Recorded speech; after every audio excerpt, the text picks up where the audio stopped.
I haven't purchased a watch for my collection in 2.5 years. 2.5 years. I'm a watch collector, but it's been over 2 years since I purchased a watch. Unbelievable. Why has it taken so long? Even though I love my current set of watches, I'm always looking for something new, like every enthusiast. Let me show you my present collection. So here it is. Some of these I only wear on special occasions. It's a nice variety of styles and types. The last watch I purchased for myself is this Pagani-designed Black Bay 58 Homage. Purchased more as an experiment. Before that, it was a vintage Elgin World War II Ordnance Department watch, which took a lot of research and searching. Then it all came to a halt. I had flatlined, quite a difference from my beginning years as a watch enthusiast. I've had watches given and lent to me for reviews. I just haven't purchased anything in a long time. I almost bought the Longines Spirit Zulu time with anthracite dial. I think I eventually will. As a watch collector, it seems strange to have not purchased a watch for so long. Why has it been so long? My collection has a nice variety of watch styles and types. I enjoy wearing all of these watches, and I might be a bit gun-shy from my early collecting days where I selected watches in which I became quickly disinterested. And I don't want to buy one of the myriad of watches that all look the same. What was wrong with me? Am I missing out? I felt lost. Then one day I saw it, the Draken Aoraki. When I saw the design and specs of this field watch, I was so impressed I pre-ordered one. But did I jump at it just because I've had such a long dry spell? It reminded me of the Fortis F43 Triple GMT I saw at the wind-up show in New York City last October. Clearly two watches on vastly different levels, but with similar design attributes. Brushed case, a dial that looks deep set into the case, and a clear military vibe. A lot of field watches look the same. After all, a field watch is supposed to be simple and easy to read. However, Draken, a microbrand from New Zealand, has succeeded at making a field watch that stands out from the crowd. I thought a little if this was just another affordable watch that I'd get bored with after a short time. Maybe, but I really didn't care. I liked the distinctive look of this watch. There are 5 models in the Aoraki line. Currently only the Flieger and the Milspec are in stock.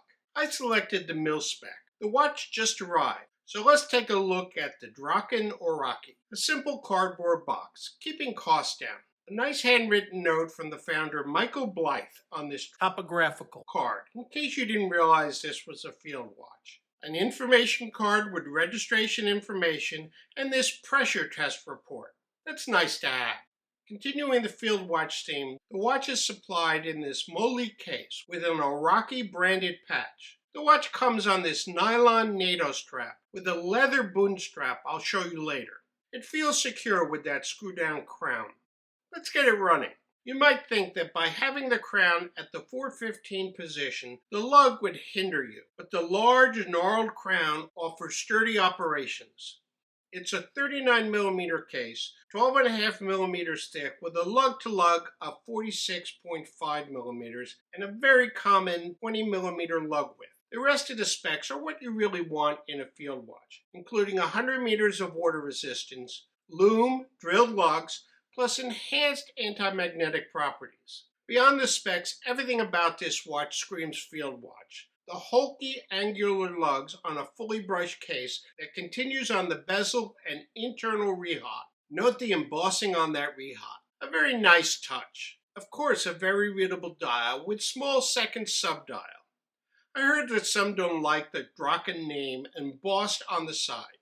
I actually think it adds to the rugged look of this watch, as does the taper of the case as you move towards the back.